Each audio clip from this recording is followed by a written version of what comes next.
Hello, ladies and gentlemen. My name's Steps Basic, and with me, once again, is...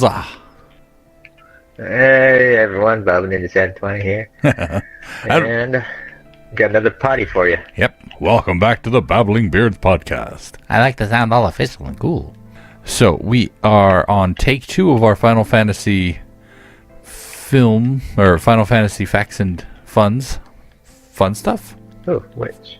Yep.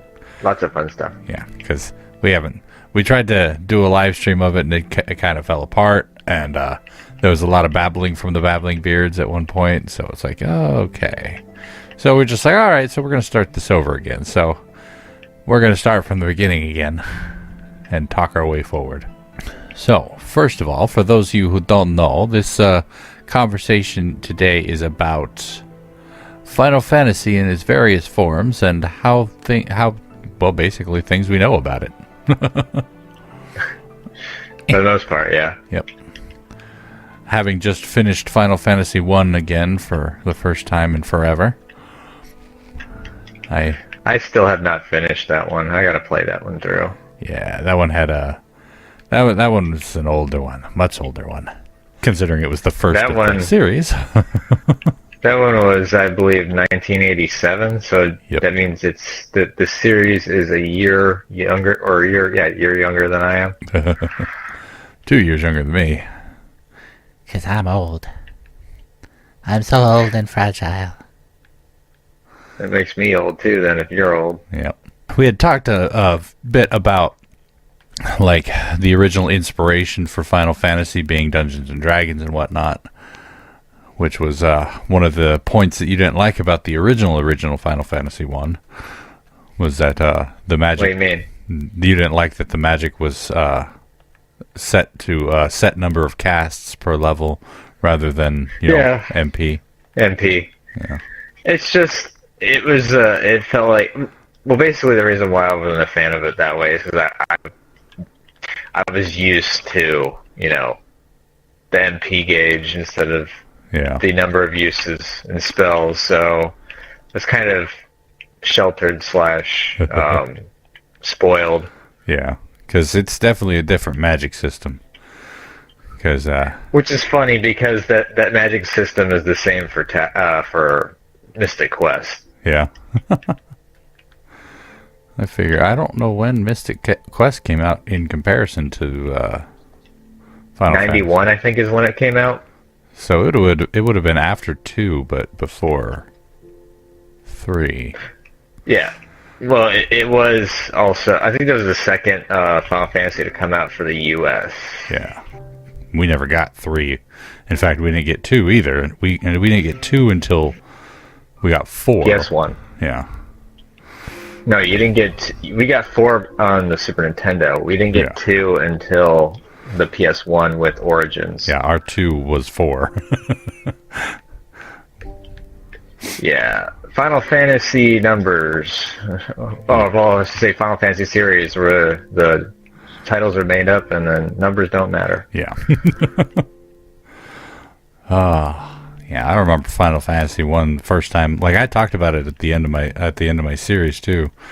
When I first beat the game, the game this time, when I first played the game is what I meant to say. When I first played the game, I remember my mom Trish, she had told me, don't go up north because there's a castle up there with a monster that I remember this one. Yeah, and I went up there. I finished your series. Nice. Yeah, I went up there and I killed the monster in one try. And that just... What, Garland? Yeah, that started my love for the Final Fantasy series. Just right there. Yeah. I got a trivia for Final Fantasy 1 that you probably did not know / did not want to deal with. What's that? Apparently, there's a secret puzzle game. Oh, you mean the sliding one? The sliding puzzle? Yeah. Yeah. I played it once and I'm like, nah. Well, especially considering the reward is only 100 gil, so... Yeah. Well, basically, for all of you that don't know, there's a secret puzzle game. If you go on the boat, once you hit the boat, if you just stand on the boat, you get to hit A and B at the same time 55 times in a row, and then it gives you a secret puzzle. Yeah. It's funny It's one of because those Easter eggs. yeah, I didn't know about that one at first. I found out about it from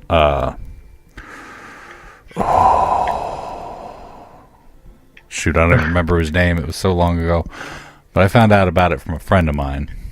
Because naturally, I didn't play it back in '87 because I was only 2 at the time. I don't think I actually played the game until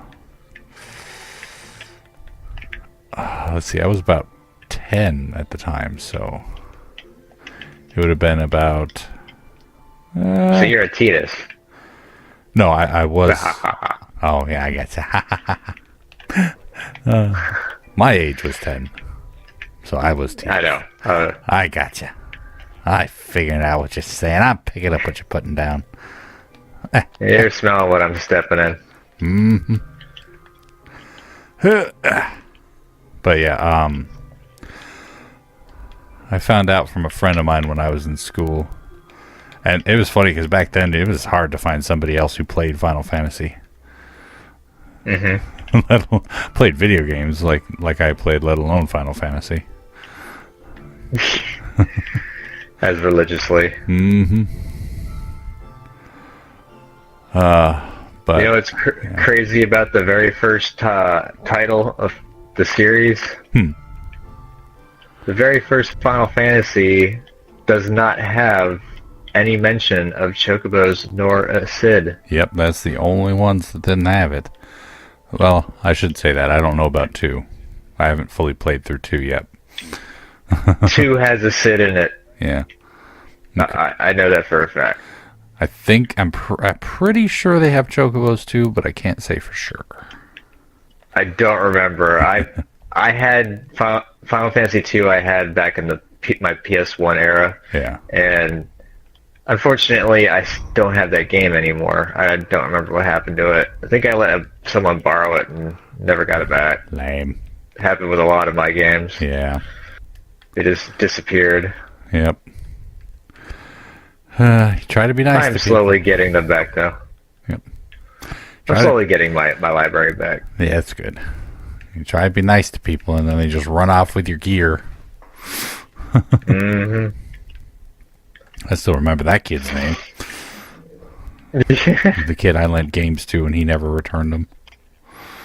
It's funny. He actually friended me. I hold grudges. He actually friended me on Facebook recently. And That's funny. I sincerely thought to myself, I should see if he still has my games. He still has my my Ninja Turtle game. Be like, hey, I can play that on my channel if I had the console. Just got to get an adapter for it. God, I wouldn't want to try and find the adapter for an NES. Yeah. Ooh. Oh, you probably just get like the updated like multi-console where you can play NES all the way up to like Super Nintendo and stuff like that. Oh, that actually reminds me though. We were talking about 2 the other day. We'd finally gotten to 2, and I had mentioned that if you level up something, it will affect something else. And I looked it up after we were done streaming, and I was wrong. I know I've played a game. No, you were right. You were right. The original Final Fantasy II, if you up the stat, you had a chance of lowering other stats. Ah. It was like it was all RNG based. I actually looked this up too. I did a little bit of sleuthing on my own. Yeah. So you don't worry, you were right. Because I was like, I knew I played a game that did that, but I wasn't sure what it was, and the only game I could think of that had stats that grew like that was Final Fantasy II. So I was like, Yeah, you were right though. Okay. You got it right. Yeah, that was annoying. That was Final Fantasy 1. I remember was a different beast, from what I was used to. Said Final Fantasy 1? Yeah. When I first played it, it was different from most of the other games I played. Like I'd played what was it called? Dragon Warrior was my first RPG style game. And compared to Dragon Warrior, Final Fantasy was on a whole nother level because the first Dragon Warrior, you just had the one character. You didn't have another. Yeah. You know, you don't have a party. Yeah. You still had the turn-based combat and everything, but it was pretty varied. And fun to learn. That's funny. That's funny considering how low profile Final Fantasy was. The first one was. Wow. But going back to my my little slide in for the fact that that Final Fantasy was a lot. I guess you said more beefier or ambitious than was it Dragon Warrior? Yeah. Or Dragon Quest? What was it? Dragon Warrior. Dragon Warrior was originally what it was called. Yeah. Well, the fact that I find that funny because I hope that this is true, but apparently Final Fantasy was only manned by like 7 people for developers. Yeah, that's what I've heard as well, yeah. Yeah. And that Nobuo Uematsu, the guy that does all Final Fantasy music, apparently he did the original theme song for Final Fantasy, which is called Prelude, in about 10 minutes flat. I hadn't heard that, but it's a good one. It's one of those, like, every time I hear it, it's like, do-do-do-do-do-do-do. I'm like, oh. Yeah. Well, it's also in practically every Final Fantasy game, just remixed. Yeah, in some variation. That's one thing I love about it. That's one thing I've always loved about Final Fantasy as well. They do grow and change over the years. They stick pretty true to the feel of the way Final Fantasy has grown and their roots and everything. They don't abandon everything just to try to do fancy, shiny things. Yeah, they keep tropes like Sid and Chocobos and Prelude. Biggs and Wedge. Although Biggs and Wedge are less actually stretched. Yeah. Biggs and Wedge did not start until Final Fantasy VI, I think it was. That's where I remember, yeah.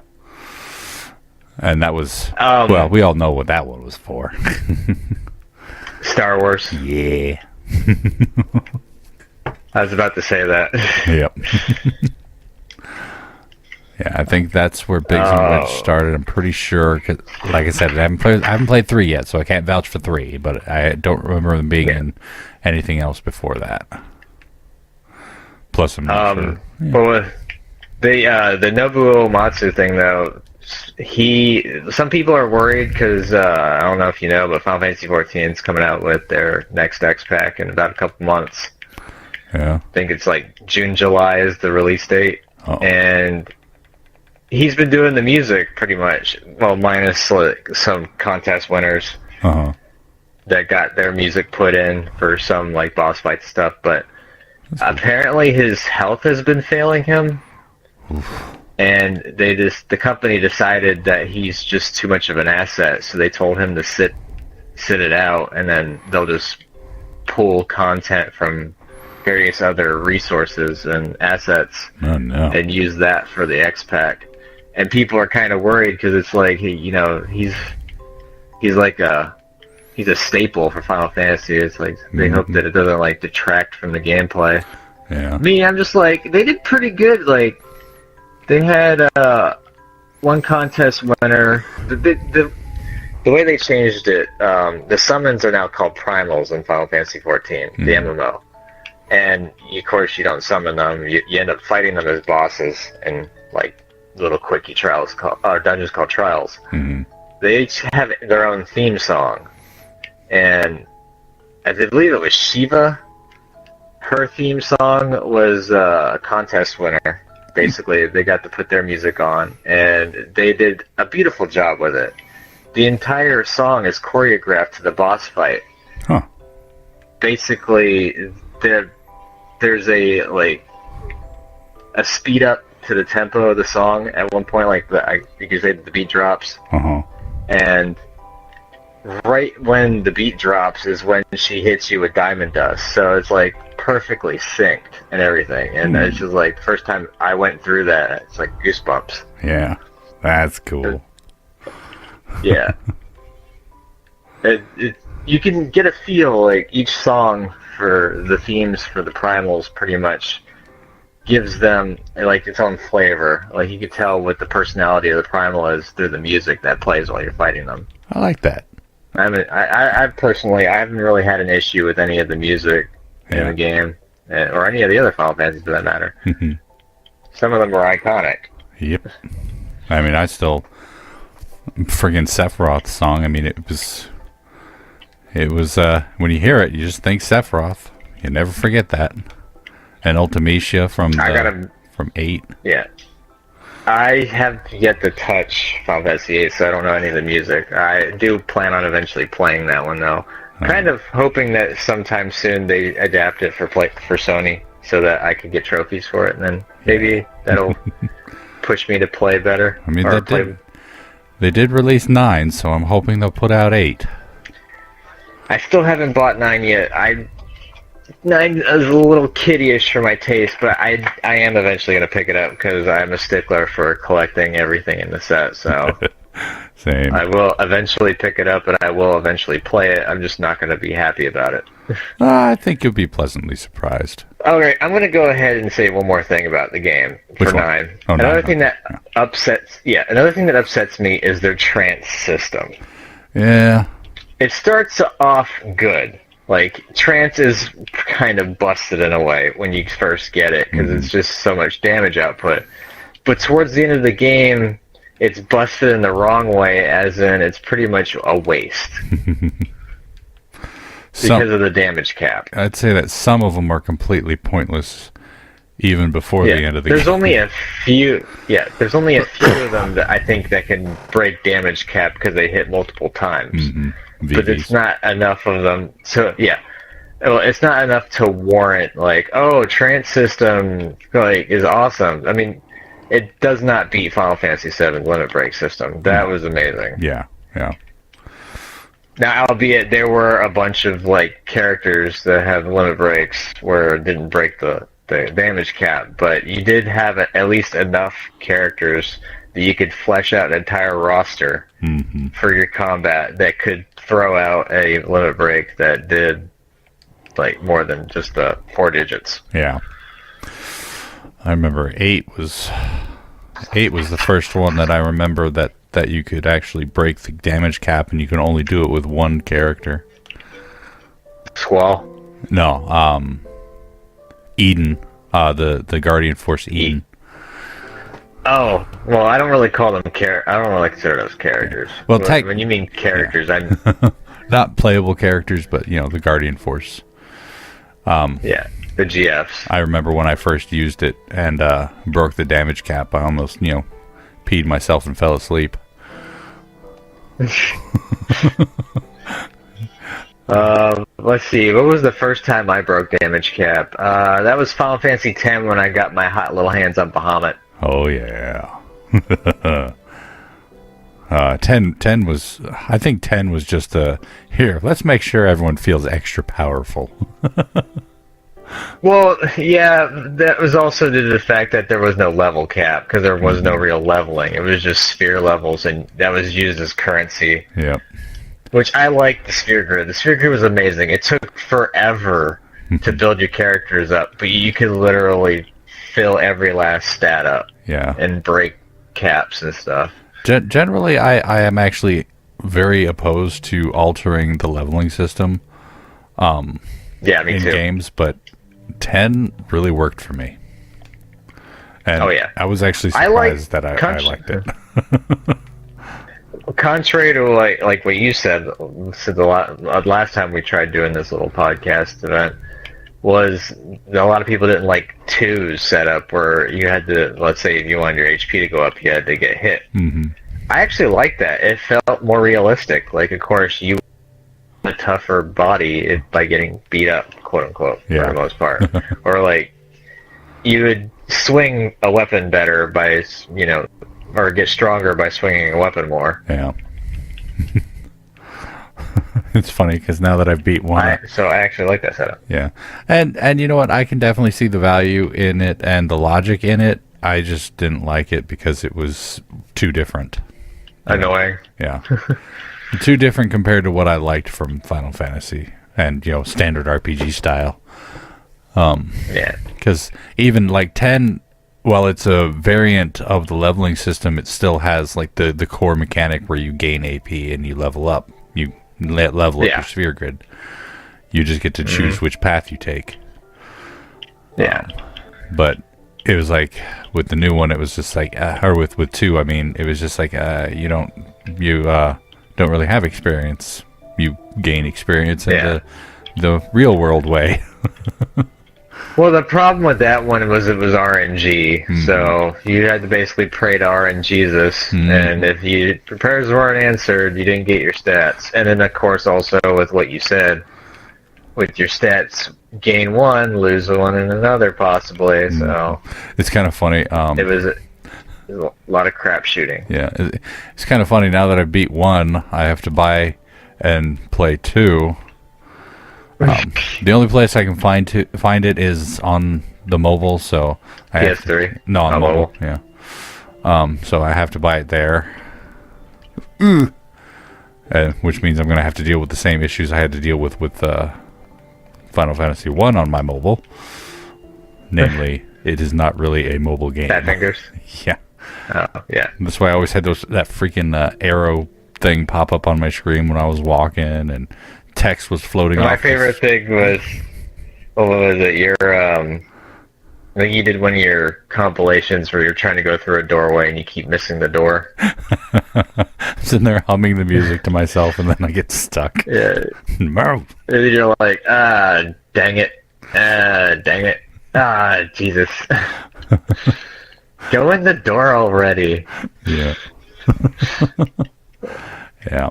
And then you get into combat, like, as soon as you get to the door, and you're like, I only made 1 step. Or I'm right at the staircase.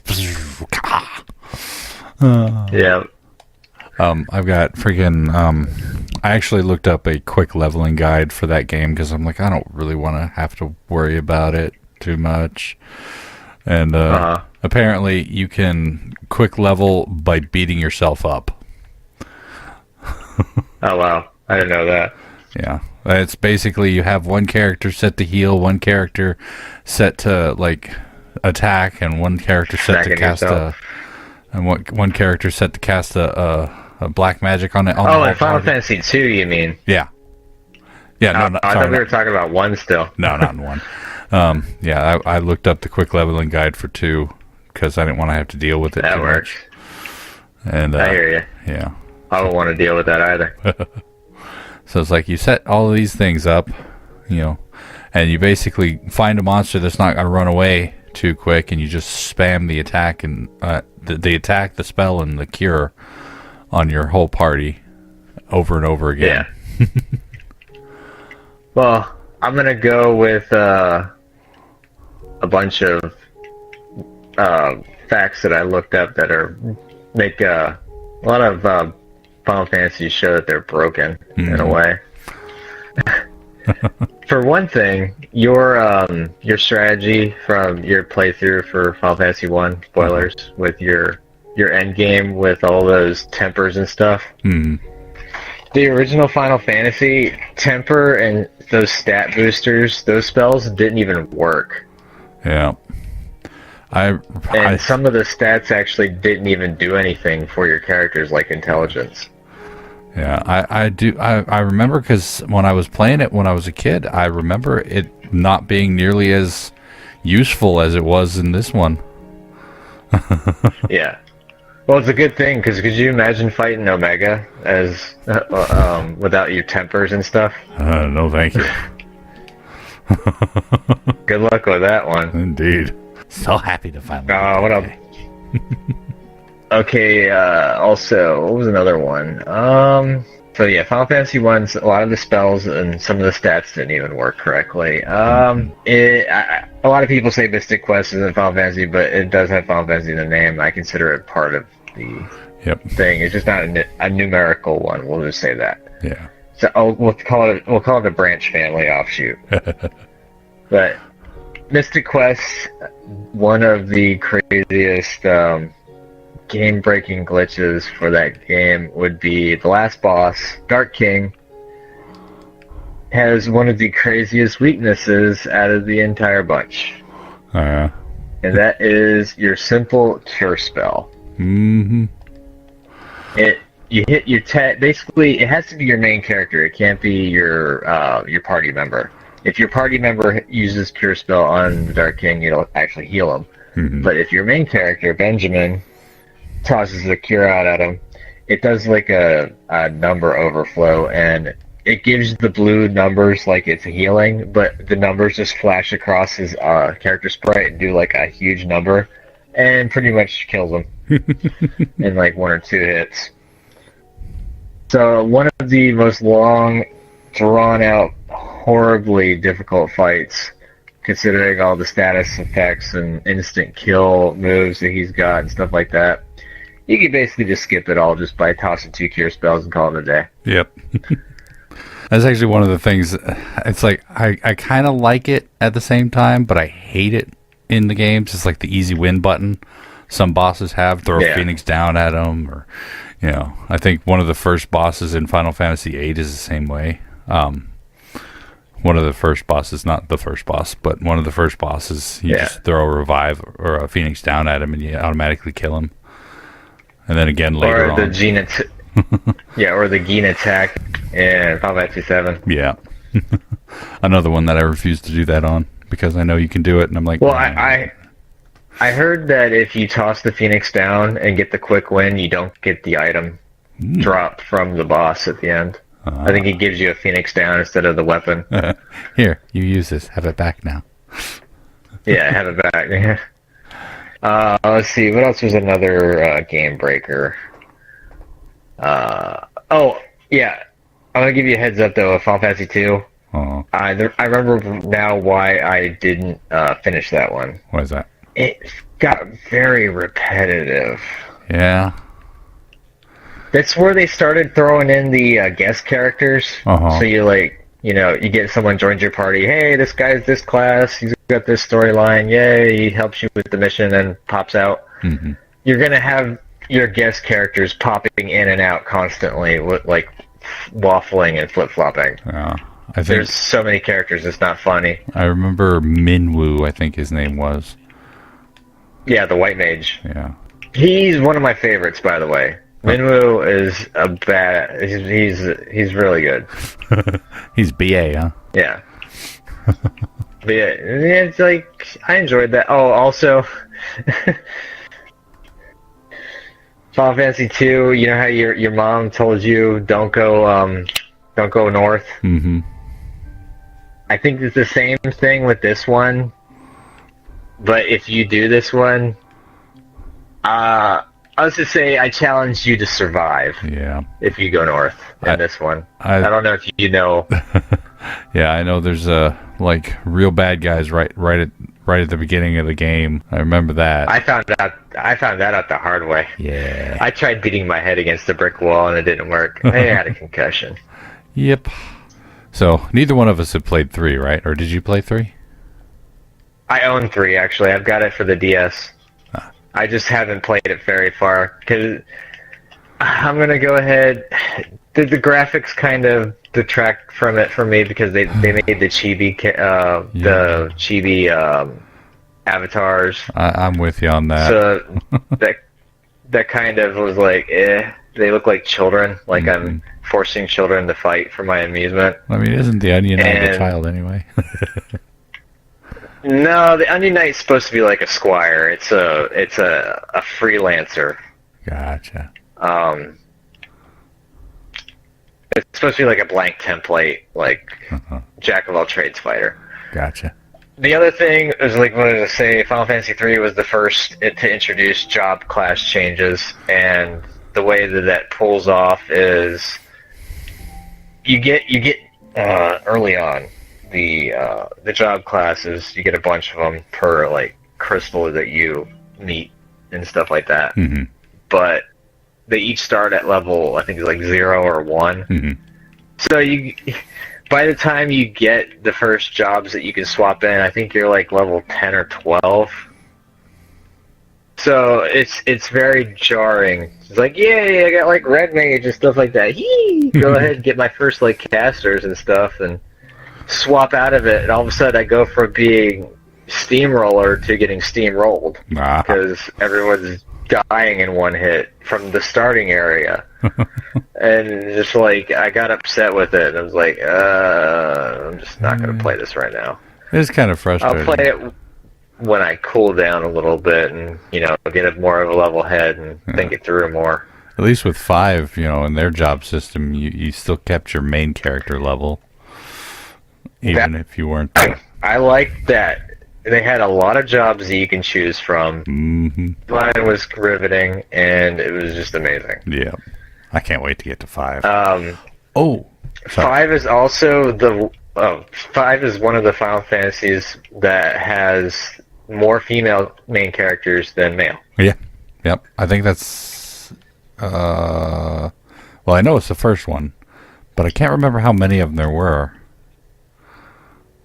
I think... Well, there's Ferris, there's Reyna, and there's a third one. Kryl. Yeah. I mean, I can't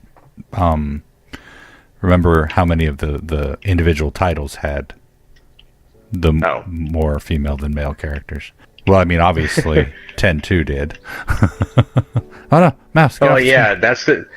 I call that one the Charlie's Angels of the Final Fantasy series because it's just basically three female characters running around doing missions. Yeah. And posing. Because, don't get me wrong, I like the dress sphere combat setup. Mm-hmm. To be able to swap your classes during combat. Yeah, that was actually one of my favorite style of things from the games. Is, well, any job class specification, but the dress sphere especially. The ability to change on the fly. Yeah.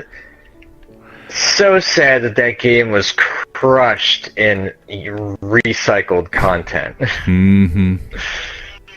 That game was pretty much just rehash. Yeah. Just like a change in story, add new characters, delete old characters, change the sprites up a little bit, but hey, let's throw the same bosses back at you that you've already killed. Funny enough, I also had another thing about that one. It made everyone I knew sound like masochists. Why? I like pain. Oh. Oh, I didn't see that one coming. Oh, you got me good on that one. Alright, quick, who's your favorite out of all the Final Fantasies? Who's your absolute favorite villain? Absolute favorite villain of the Final Fantasy? To date, of the numbered ones. You don't have to go off the offshoot ones, there's so many offshoots. Yeah, I know, right? But added the numericals, what's your favorite? Oh, man, there are so many to choose from. Now, are we talking about main final boss or just any individual boss? Because that opens it up a lot. Any for the most part. Oh. As long as they're antagonist. Mm-hmm.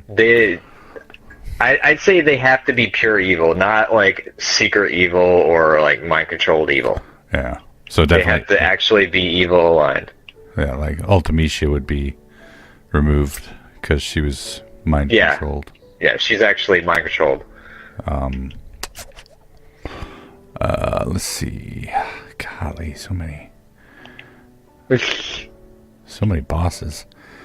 Kefka was a good one. I was about to say that's mine, hands down, is Kefka. Yeah. I'd have to say of all of them, Kefka. Because Kefka's the only one that actually did what he set out to do. Mm-hmm. He destroyed the world. Yeah. He destroyed the world and became a god. Unfortunately, he got destroyed as well, but... Yeah. And that one... He actually did it. And he was also... I think he has the most kills on record out of any villain in the series. Yeah. Because, I mean, hell, he poisoned the entire village of Doma, or the kingdom of Doma, and killed everyone except for Cayenne. Yeah, I mean, he's just like... I mean, he was the Joker of the world, you know? Literal. Yeah. Yeah. He was a jester, too, so it fits it. Yeah, not just literal sense. He was out there for the chaos of it all. None of this whole, gray area where I'm trying to save the world or I'm just doing it the bad way or anything. He was just like, I'm here to destroy stuff. I'm here to blow stuff up. He's not even... Yeah. I'm here to watch the world burn. And you got to respect that sort of attitude. A good go-getter ideology there. Also, that Final Fantasy VI is where Kefka's from. Trivia for that one: you can actually kill that Cid in that Final Fantasy game on accident or on purpose. Oops. Yeah. You actually can decide the fate of some of the characters in that game, which I like about that one. That one introduced secret characters as well as branching storyline. God, I felt so bad when I lost Shadow. Yeah, you can get him killed. Mm-hmm. It's kind of sad, though. It's either you force him to imprint into your team or he dies. Mm-hmm. That one was definitely one of the darker Final Fantasies. And not like dark, like, Cloud Emo dark, but, like dark. More adult content in terms of storyline. Yeah. Torture and stuff. They had to dumb that one down in Japan because of the torture scene. They had to cut that out because they wanted to keep an E for everyone rating. Uh-huh. And depicting harming another person that's restrained ups it to like teen content. Mm. So they had to cut out that portion of the storyline. Yeah. And I know I probably get a lot of controversy for this, but I still count Terra as the main character of that game. Terra? Yeah. Yeah, she is. It's already been stated that she's the main character. Okay. Because I haven't seen anything about that, but a lot of my friends were always saying, well, a lot of my friends, I had like 3 people I knew who played the game, but they all said it was Locke, and I'm like, no, it's not Locke. Terra's the main character. No, Locke's an assist. Also, it's true, apparently Terra was originally supposed to be a man. That would have been a terrible They decided idea. At the last second, they decided to gender bender. Well, I definitely like Terra better as the lady. Not sure how I feel about her being a guy. I don't think it would, honestly, the way that her character ended up being, I don't think it would have fit as a male character. Yeah. It would have kind of felt like another Edward from 4. You spoony bard. 4 was another great one too. Oh yeah, 4. That was one of my personal favorites. Yeah. I enjoyed that one. Now, like I said, I played it when it was 2. Silly American. Yeah. Well, I did as well. Yeah. I did as well. Did you manage to smack Yang in the head with the frying pan? Yeah. That was one. Did you find the developer's room too, or was that added in later? I'm trying to remember because I know I found it in one of the times I played through. But I don't remember. I know the one on the PlayStation had it, but I don't remember if it had it on the SNES or not. Yeah, that's what I'm trying to remember. I remember I didn't actually beat it the first time. I played it on the SNES. There, I was made it to the last boss, and no, wait, strike that. I did beat it. That was actually the first Final Fantasy I beat. Was 2. Because that was what started. Mystic Quest. That was what started my staggering of every other Final Fantasy I played. Was the one I beat. I got a question for you. Was Final Fantasy 4? Did Palom and Porom, did they survive, or did they die at the end of the story? Yeah, I had to from do your some viewpoint. In my viewpoint, because the original version was not nearly as expressive as the new version was. So what they did in the SNES, they didn't cut back to the tower and everything. They just had your old characters appearing in front of you, kind of ghostly figure-like. Yeah, they basically force ghost you. Yeah, so I thought they were dead. And I looked it back up, and I found PlayStation footage of it, the PS1 footage of it that showed them back on the tower, which is why I thought it was retconned. But then I looked at the dialogue of it, of the comparing the two, and apparently they were still alive. Yeah, the elder found a way to free them. I feel very violated because I lived my entire life, well, entire life. I lived the whole time after playing that first one, thinking that Palomapporum had still been dead, and I was very traumatized. Well, not really, but I was about to say, yeah, you got traumatized. PTSD. But I was like, He was looking at you, Eris. 4 was the one where they started killing off characters, even though technically I don't think anyone actually died in that except for Tella. No, actually, yeah, 4 was the first one because 5 was the next one that they killed the character off. Yeah, Galuf. Yeah. That was a That guy was funny. That was a heartbreaking moment. Yeah, too. that was a hard one. Darn you, Final Fantasy, breaking my heart. Were you broken up over the whole Eris ending? Yes. Eris. Man, I remember I played that game. It was not like the quick run through on my channel where I found everything instantly because I already knew where it was. No, it was a trial and a half. I think I had restarted the game at least 3 times before I finally got to that point. And then I got to that point when I was dead tired. It was in the middle of the night. And I finally get to that point. And I'm like, oh, well, I'll just make it past this next part and then I'll go to bed. It'll be fine. No, that's my whole world. I'm dead now. Oof, I am dead inside. You have destroyed me, Final Fantasy. It was funny, too, because playing back through it on my channel like I did, I started getting misty-eyed again. I'm like, oh, God, this still hurts. Well, I'm about to polarize our viewer base with what I'm about to say. I really didn't bat an eyelash when Eris died when I played it for the first time when I found out. Because I didn't use her. Oh. I ended up using other characters.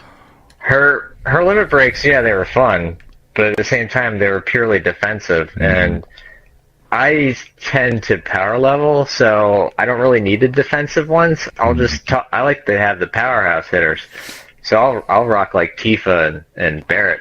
Yeah. And I'll just run with the Avalanche team and just rock them out with the heavy hitting limit breaks. Yeah. Ooh. So Barrett had some pretty good ones too. Yeah. Ungermax. Well, yeah, he did, but my ending team was Vincent, Sid, and Cloud. So yeah, I that was ended up actually what I dropping. usually ended up with too. Barrett was too stereotypically black, in my opinion. An attempt was made. Yeah. It was comically stereotypical, or that's what they were trying to do. It just ends up kind of being racist. Mm-hmm. Sid I liked because he's just like the foul-mouthed old coot of the group. That's also a brainiac because he's really good with mechanics and stuff. After being through the Navy, I had a much better appreciation for Sid than I did originally. Because when I had an appreciation for... Oh, go ahead. When I first played through, I liked his abilities and I liked the salty old butthead that he was, but at the same time I didn't really understand where he was coming from a lot of the time.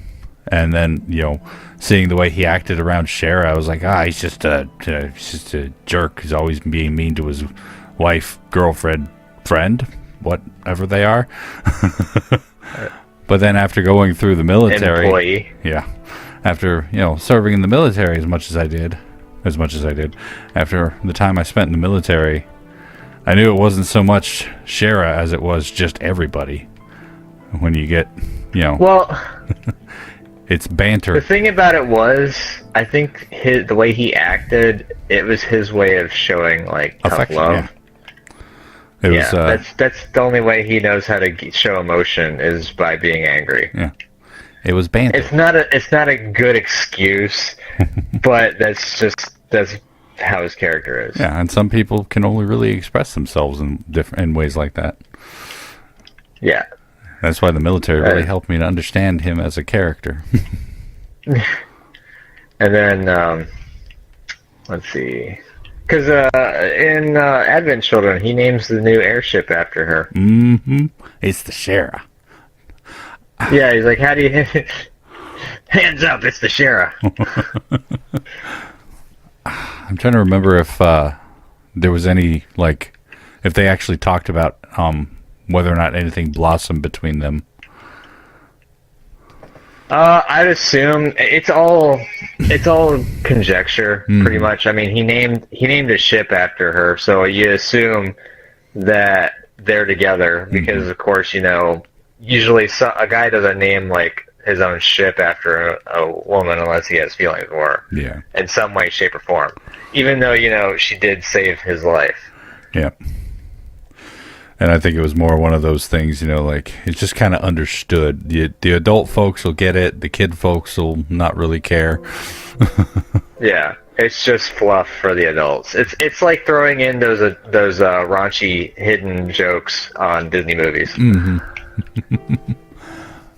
But like I was going to say, it's like I don't think they actually ever outright addressed it, but I was pretty sure that they ended up getting married. I'd assume so, just from like what I just said. Yeah. Okay. So I'm actually glad that they ended up killing off Eris, though, just to get rid of that love triangle kind of setup. Yeah. Because the only reason why Cloud and Eris had a thing was just because Cloud was imprinted with Zach's, psyche. Mm-hmm. And he remembered his girlfriend. Yeah. Well, he remembers Zach's telling him about his girlfriend. So, of course, he's going to adopt that persona. Yeah. I was going to say, okay, cool. So now I got the perfect question for you. What's that? Which one? I'm all ears. Which one was your least favorite recurring boss? Ooh. I could go the other way too and say which one is your favorite recurring boss. Recurring as in you mean one that repeats throughout the numericals? Not just through the numericals, but like within a single game. Like you had to fight Cypher repeatedly in Final Fantasy VIII and yeah, I know. Give me a moment on that one to think. We'll go both ways. Least favorite and most favorite. Now they did have the waltzes that kept the waltz 3 that kept coming back at 9. Yeah, that was kind of annoying, but I don't think that one's the topper for me. Yeah. Gilgamesh has been shown a couple of times, back to back. Fun fact about that though, it has been confirmed that the Gilgamesh on all the Final Fantasies is the same Gilgamesh. Period. Yep. It's not an alternate reality Gilgamesh. Mm-hmm. It's the same guy throughout all of the realities because he's being flung through the void. Mm-hmm. So I'd say that one's kind of a comical relief. So yeah. I guess I can't really use that one. Let's see. I mean, if you like him, you like him. Can't really say you can't use him. Yeah. Well, I mean, like, it's like don't really like him, but don't really hate him either kind of setup. Ah, yeah. The Genovas from 7 were kind of annoying. Mm-hmm. But they weren't really reoccurring. They kind of changed, like, life, birth, life, death, synthesis. Yeah, they were all Genovas, but they were not the same boss fight. I know exactly I could think of. Friggin' Seymour from Final Fantasy X. That guy annoyed the crud out of me. Yes. He's my least favorite of them all. The reason why is he your least favorite? Well, I want to hear why he's your least favorite. I mean, first of all, the whole reason that he's there is, he's scoping out Yuna, not for any wholesome reasons like, oh, I love you, Yuna. No, he's there because he wants fame and glory. He wants to become, her summon, her final Aeon, as it were. And so there's no love or anything there. He just wants... It's all used, yeah. Yeah. Immediately, his motives are tainted. So I don't like that. And the fact that he wants to use Yuna, one of my favorite characters, give or take, of the Final Fantasy series, he wants to use her to for the fame of it. No, I'm like, nah, come on, man.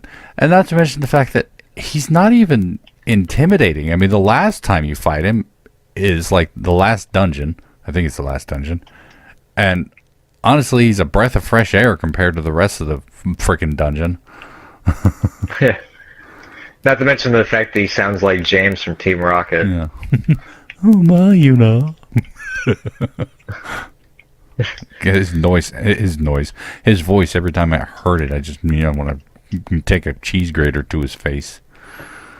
I kind of want to take a snippet clip from a Pokemon episode of James, and then just take a snippet of like gameplay from a cutscene of Seymour. Yeah. And like play them side by side and be like, you cannot say these guys don't sound similar. I wouldn't be surprised if it's the same voice actor, actually. Could be. Yeah. I have to look that up afterwards. Yeah, and the fact that the dude was not loyal to anybody, not even, not even his own family or his people. Yeah, I mean, he killed his father. Yep. It's like... Spoilers! Yeah. Well, Final Fantasy X came out over a decade ago. I know, I'm just joking. Yeah. He was not a good person in like the least of all of any definition of good people. He was not. Okay, so yours is from storyline standpoint. Yeah. Well, and the fact that he was kind of a lame fight. Well, mine stemmed from the fact that one of my most favorite parts of Final Fantasy X was the first time you were able to actually play as the summons. Mm-hmm. So I was like, yeah, Yuna's one of my staple characters, so she's one of my strongest players. She's practically in every boss fight. I know why you didn't like her. I always have the overdrives for every summon full, so I can just completely jack through all my enemies with just the Aeons. Mm. Yuna's got her overdrive gauge always topped up for a boss fight, so I could double overdrive. Mm-hmm. And I whip that out, I overdrive, and then my Aeon gets one-shotted. Pow! Dismissed. Or, actually, I think, it's actually erase, I think is what it is now. I think in the remake, they made it so that as soon as you summoned them, and once the cutscene was over, he immediately erased them. Yeah. Like, you don't even get to use an ability, it's just automatic death awaits, and then gone. Yep. Although Anima is an amazing looking Aeon. Yeah. I loved Anima. Anima was one of my favorite concepts. It's another reason why I hated him. What, Anima? No, well, Anima was the reason I hated him. Because Anima was his mom. Yeah. And I'm like, nah. All this disrespect. I think I think that Faith, she became a Faith via her own choice. Oh, I don't she did. think you could be forced into being a Faith. Yeah, no, she did, but she did for him. Yeah. Yeah, she wasn't forced to become. I think he kind of did still have some type of a devotion to his mom. Yeah, that was probably the only person apart from himself that he was loyal to. Well, if you think about it, he wasn't even loyal to himself. I mean, come on.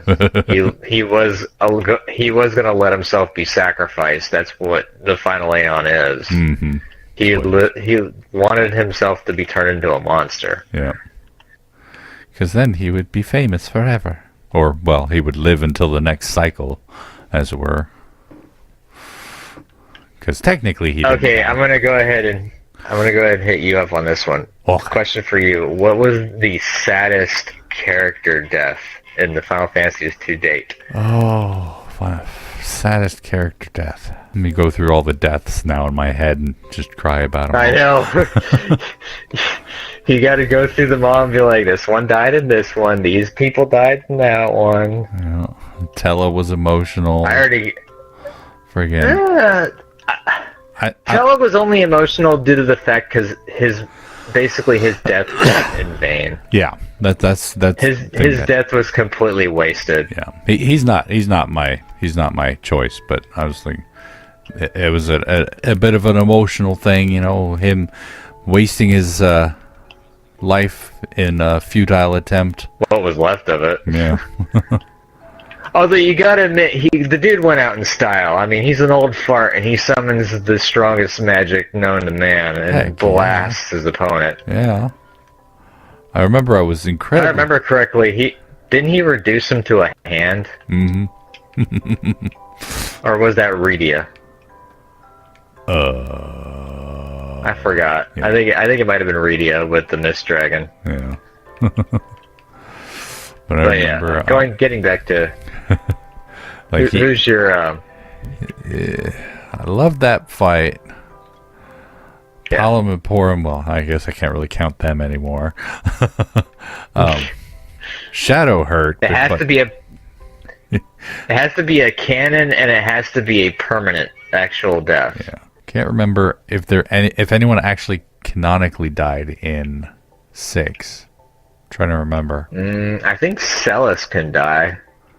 I mean, like, as far as the story is concerned, rather than, just kind of.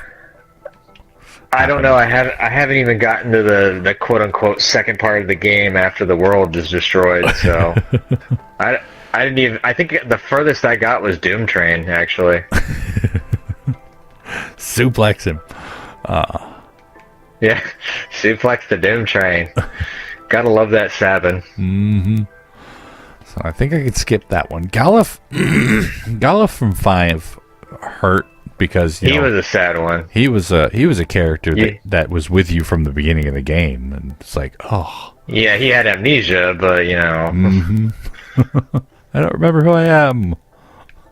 Old fart. I think he didn't he get his memory back Just before he died. basically right before he died. Mhm.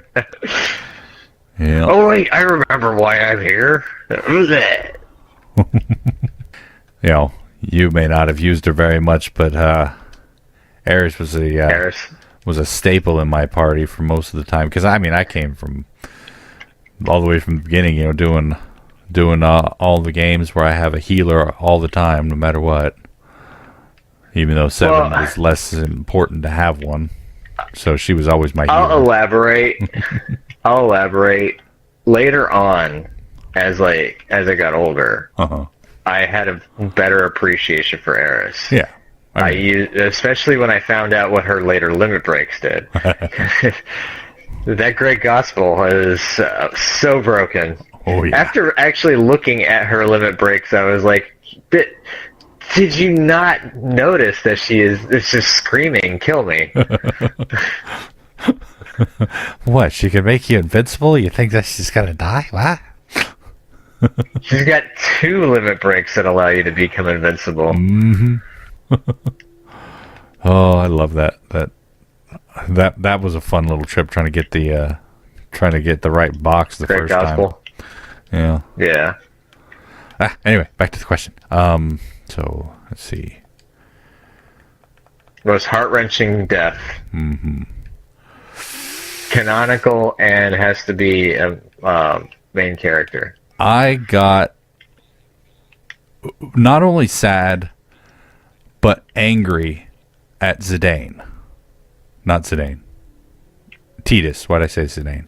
Tidus' death. Yeah, I didn't get upset. I got angry. Just was like, what? Well, actually, I should say I didn't get upset about his quote-unquote death. I got upset about like how they basically ended the story. It's like, oh, everything was a dream kind of thing. Yeah. And Like, they put the whole second game in there, she's running after the guy who never existed. And I'm like, yeah. And then that's another thing that kind of made me upset about 13. It was like, do you want him to be real? Well, we can will him into reality. Well, why didn't you do that beforehand, Yeah. Why did you have to go through this entire journey, get all these stupid spheres, Mm-hmm. all other jazz? You stupids. You're supposed to reward her. That one, I think. I'll accept that one, mainly for the fact that my heart-wrenching one is from the same game. Uh-huh. Oron. Yeah. I literally squeezed out a couple tears when I found out, I already knew that he was dead, but at the very end when, spoilers, the last cutscene, she's doing the final sending, and Oran starts dissipating, and she stops mid-sending, and he tells her to continue on because it feels nice. He's feeling. And then he just disappears. Yeah. And I'm like, no. Oh, yeah. That guy was my favorite character, hands down, besides Lulu of Final Fantasy X. Yeah. He was a good Oran, he's out of all the Final Fantasies, he's one of my favorites. I actually would love some fan art of like some Oran fan art. Yeah. That'd be amazing. His storyline was amazing. The whole fact that he's basically a revenant that's unfinished business is protecting the children of his two best friends. Yep. That storyline is riveting. Yeah, that's part of the reason why I loved him so much. Was he was he was the protector. He was the knight. Yeah, he was the guardian in the name and literal sense. And he also had the cynicism. He could be extremely sarcastic. Yep. But he still cared, kind of thing. He wasn't just the guardian. He had a heart. He wasn't just stoic, completely quiet, never really interacting. He made jokes with everyone else too. And the best part about it was he was believable because he was flawed. And every good character has to have a flaw. Yeah, well, it felt genuine, I should say. Yeah. Like, at the very end, they broke Tidus's character by making him a dream character. I'd say they kind of broke Yuna a little bit in my mindset because she was just too agreeable and self-sacrificing. Yeah. It's like they made her like typical female kind of thing in a way, like damsel in distress. She didn't really come into her own until the second one. Yeah. Which was another reason why I wasn't a fan of the sequel. They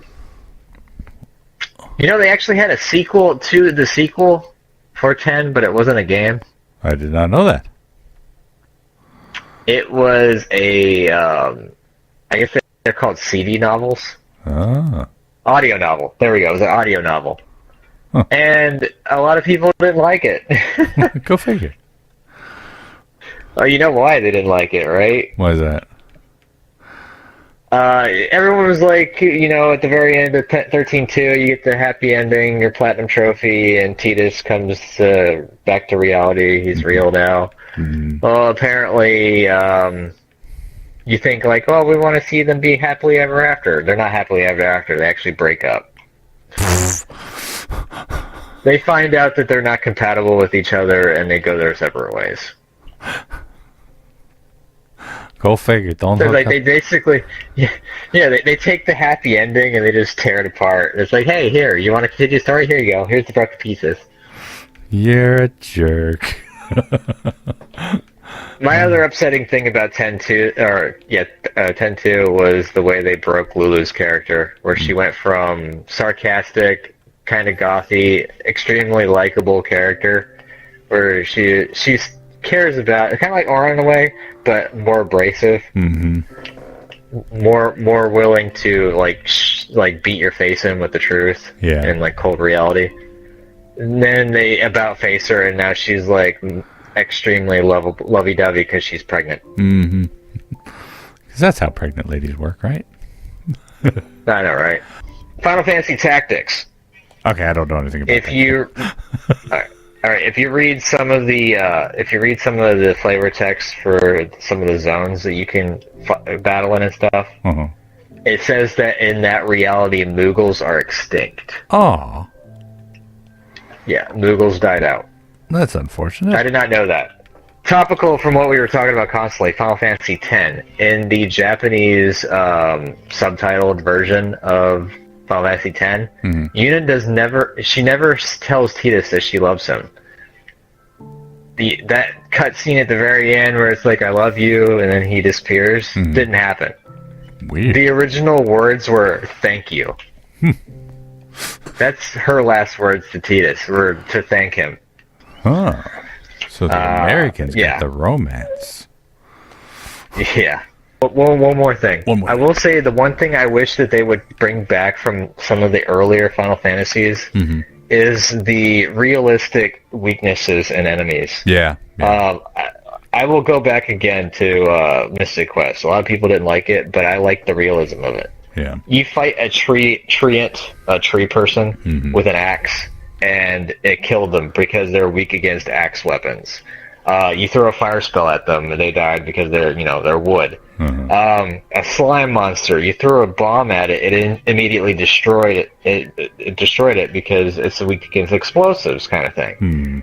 On the flip side, you got a fire elemental. You throw a fire spell at it, instead of damaging it, it heals it, or it's like completely negated. It's like I wish that they'd kind of bring those back. I mean, I can understand with like the MMOs, you have to have like kind of a leeway with that because some of the character classes and the way you could play limit you to certain elements, and would be really unfair to those classes and people that play them. But still, I like that realism, and when you remove it and you have like an enemy that's like, oh, let's say like it's a skeleton and you can make it bleed, or a ghost you can make it bleed, it kind of takes you out of the immersion. Yeah. And they kind of brought it back. They kind of brought it back in 15, but at the same time, there was very little rhyme or reason to the weaknesses. It was basically like, oh, this character is weak to swords. Why? I don't know. He's just weak to swords. I didn't know. I haven't touched that one. Yeah. So I know that that's another one on my bucket list I got to play. I'll add in this final little tidbit before we break. Is I hated that they broke the magic system in 15. Because the magic was no longer magic anymore. It was items. Oh, ew. Yeah. That's kind of like the draw system with 8. Pretty much, yeah. Except you crafted it yourself, and And that was the reason why I didn't play 8 originally. It was the draw system because I hated that. Yep. Ew. But anyway, that was our take on the whole Final Fantasy series. I know there's a lot more we can talk about on it because between the two of us, we could probably talk for several hours on this subject. Yeah. We can make a whole fireside chat out of it. Indeed. But if you enjoyed our discussion about Final Fantasy, we hope you did. Please go and poke that like button for us if you'd like to see more from us, or hear more from us, as it were. You make sure to hit that subscribe button. And, of course, as always, thank you so much for watching, or listening in this case. Well, if you want to leave down in the comments, give us your favorite, moments of Final Fantasy series, least favorite moments, what you hated, what you loved. Answer our questions. Most tragic, heartbreak. Yeah, there you go. You just answer the questions that we pose to each other. And if you have any topics that you want us to talk about, if we find any pertinence to it, maybe we'll feature them in one of the future episodes. Heck y'all. Anyway, thank you again for joining us for this Babbling Beards podcast. And, of course, tune in next time when we'll be discussing another topic. And until then, later, everyone. Night.